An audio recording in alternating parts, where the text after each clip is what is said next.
మామూలుగా కూర్చుని వెళ్ళాడు. హ్మ్. ఏమి అంటే గుడికి వెళ్ళానండి, నాకు దాహం ఇస్తుంది నీళ్ళు ఇవ్వండి. హ్మ్. ఆ బ్రాహ్మణుడు తెచ్చి నీళ్ళు ఇచ్చినాడు. హ్మ్.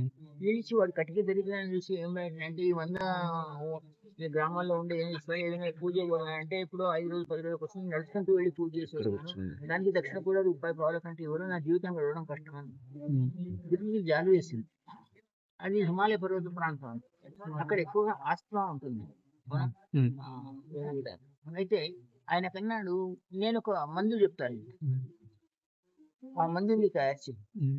ఆ మందు తయారు చేసి ఆస్మా ఉన్న వాళ్ళకు పంచు, హ్మ్. పైసలు అడగకు, హ్మ్. వాళ్ళు ఇస్తే తీసుకోలేకుంటే లేదు అని చెప్పేసి ఆయన ఆ మందు తయారు చేయడానికి ప్రతి ఒకరోజు మందు బాగా ఉంది, బాగా పనిచేసింది తెలిస్తే రోజు లైన్ వచ్చేది, వందల మంది బస్సులు తీసుకొని రావడం మొదలెట్టినారు ఆయన దగ్గరికి.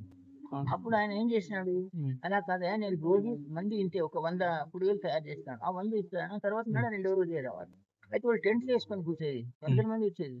ఇప్పుడు ఏం చేసేది, ఎవడు ఒకడు ఇష్టం వచ్చింది ఆ పైసలు అవి, ₹100 అడుగు, ₹200 అడుగు, 500 అడుగు, 1000 అడుగు చేసిపోయేది. హ్మ్. ఇలా చేస్తూ చేస్తూ ఆయన అక్కడే కాదు తన పిల్లలను బాగా ఢిల్లీ ముంబైలో ఇల్లు కట్టి పెద్దవాడై గొప్పవాడై చేసిన జ్ఞాపకం వచ్చేది. ఆ ఫలానా ఋషి చెప్పినందు వల్ల నాకు ఇంత ఈ మంది ఒక్క మంది కలిసి ఎంత గొప్పవాడిని ఆయన కలవాలి. హ్మ్. తర్వాత ఆయన తెలిసిన కృష్ణానికి గృహస్థుడు అక్కడ మేనేజ్ ఆయన దగ్గరికి 5 కోట్ల బాక్స్, ₹5 కోట్ల బాక్స్ తీసుకొని గురువు దగ్గర పోయింది.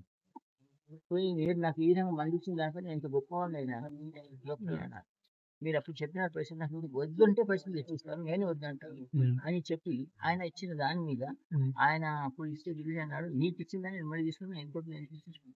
అంటే మనలో స్పెషాలిటీ ఏదైనా మనం తెచ్చుకుంటే అందరూ గెలిపిస్తారని దీని వారి మనం తక్కువ చేయగలుగుతామని ఒక్క ఆయుర్వేదం ఒక్క మంది అయినా సరే కనుక తెలిస్తే, ముప్పశ్రికలు ఉన్నాయి, కిడ్నీ స్టోన్స్, వీటన్నిటి మీద ఒక్క మందు కూడా నీకు చాలా కష్టపడి కనుక తయారు చేసిన చాలు, నీ దగ్గర లైన్ చెప్తాను అంటే అలాంటి టాలెంటెడ్ మనకు మనుషులు అంటే మనం కావాలి అని కోరుకోవాలి. మనం వాళ్ళ దగ్గర నువ్వు నా దగ్గర రా, నా దగ్గర కానీ ప్రశ్నలు, నేను ఎప్పుడైనా ఒక ప్రచారం చూసినావా? మళ్ళీ అట్లాంటి ప్రచారం రారా అని, నువ్వు సూర్యుడు అయితే నీ వెలుగు కోసం ఎవరో వస్తారు, ప్రశ్న కాదు. నువ్వు సూర్యుడు కాకపోతే వెళ్ళాలి, ప్రచారం అవసరం. మనలో టాలెంట్ పెంచుకోవాలి, మనం ఎక్కడ కూర్చుంటే అక్కడ 100 మంది రావాలి. ఇప్పుడు పిలుస్తున్నాను ఎవరికైనా అడ్వర్టైజింగ్ నా దగ్గర రా, నా దగ్గర అని చెప్తున్నా, నా పని మీద నేను ఉన్నా, వస్తున్నా, పోతున్నాను. వాడు రాకపోయినా నేను బతకగలుగుతాను నా గురు కార్యం మీద అని ఉండే ఆ శక్తిని మనం సాధించాలి, అప్పుడు మనం గొప్పవాడు.